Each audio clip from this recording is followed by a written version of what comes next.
Treneri, šiandieną beprotiškai nedaug trūko iki pirmosios tokios labai ryškios sensacijos Lietuvos krepšinio lygoje. O ko iš tikrųjų pritrūko? Na, jeigu taip vienas pagrindinis dalykas būtų, nežiūrint kokio tai žaidimų komponentų, tai pritrūko patirties. Ir aišku, gal trumpas solelis, tai yra vis tiek keli žaidžia žaidėjai, keli 18-mečiai, keli ką, ir matėm, kad gale tai tikrai buvo, galima pasakyti, nejaukiai jautėsi, ypač kada gavo 5 baudas Kelys, Gvazdauskas, tikrai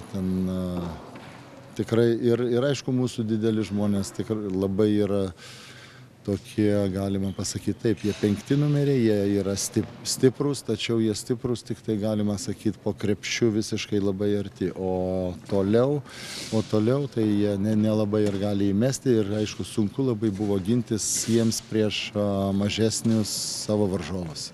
Prieš Dylį, prieš Šikšnių, prieš Dabkų, kurie mėgsta žaisti ant tritaškio linijos.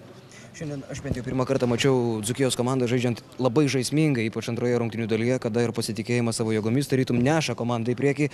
Kaip Jūs galvojat, kodėl anksčiau trūkdavo tokio entuziastingo krepšinio? Na, visą laiką stengiamės turbūt mes, kadangi tokia jauna komanda, tuo labiau dar nelabai susižaidė, mes stengiamės paprasčiau žaisti ir tas mūsų ginklas ir yra, sakiau per pertrauką. Jeigu mes žaisim pozicinį žaidimą, mes neturim šansų išlošti prieš Kėdainius. Jeigu mes kuo daugiau padarysim atakų, kuo daugiau greičiau užpulsim, daugiau šansų bus išmesti, tada mes turim kažkokį šansą apylygiai žaisti ar išlošti ir tuo labiau, kad šiandieną Kėdainiai nėra dar susikomplektavę, jie žaidžia irgi 7-8 pagrindė rotaciją ir jie vyresni už mus ir tam tarpe atsiliepia. Tačiau aišku, ta lazda turi galus ir tas 4 kėliny, tą ką mes parodėm, bėgimą entuziastingą, šitą tokį išmušė iš vėžių labai tas kelio pražanga, kuri buvo 5, kurį netekom pagrindinio žaidėjo ir tuo labiau sumažėjo rezultatas iš karto per vieną ataką 6 taškais.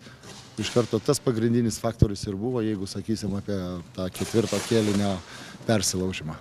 Treneri, Jūs esate patyręs specialistas, bet tai yra Jums tik tai 3-osios rungtynės su Dzūkijos komanda ir neturėjot galimybės ruoštis su komanda nuo pat pradžių. Kiek sekasi savasias idėjas įnešti į komandos žaidimą ir kiek to darbo jau nuveikta, kiek liko?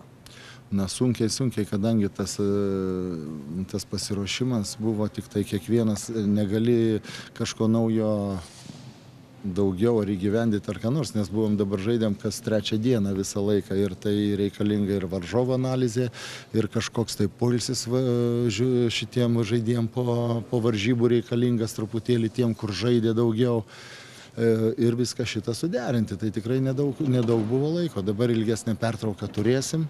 Ir aišku, dar ir aš žaidėjus ne tai, kad ne visiškai, o beveik nepažįstu ir matėm tikrai daug tikėjomės iš Steveno, iš Aidlet, kuris pradėdavo startę visą laiką. Tai yra puikių duomenų krepšininkas, tačiau jis visiškai neranda vietos. Ne tik tai pasakysiu, varžybose neranda vietos, ką matėmės visą laiką, jisai jo labai žemi statistika, tačiau ir atkreipiau dėmesį, net ir treniruotėse jisai yra toks nematomas. Vienas, matėt, žaidžia Marko, jisai Marko Iličius, jis irgi nėra tas žaidėjas, kuris galėtų mums turbūt lyderių būti ar rezultatą padarys. Taip, jis komandinis žaidėjams, tačiau su savo ūgiu jisai šiandieną, jis 4 numerių žaidė visą laiką ir mes priversti grinai naudoti tą, ką turime.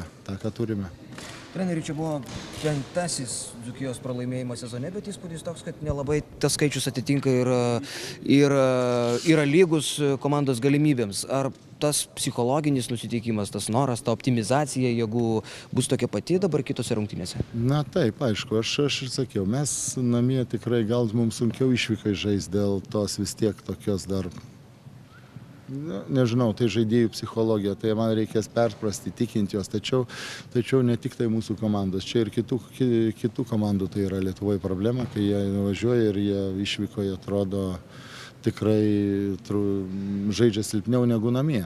Na ir sakiau, kad mūsų vis tiek arkliukas tas bus, kas žaidimas namie, mes išvyko, aišku, stengsimės viską, tačiau su dvigubu įkvėpimu ir šeimininkai žaidžia. Tad aš galvoju, tai tikrai nebuvo paskui čia tokios varžybos vienas. Aišku, labai gaila, kad pralaimėjom, tačiau daug varžybų bus, kur man atrodo tikrai nudžiuginsim dar pergalėm. Tai treneri, kur geriau, Bahreine ar Lietuvoje?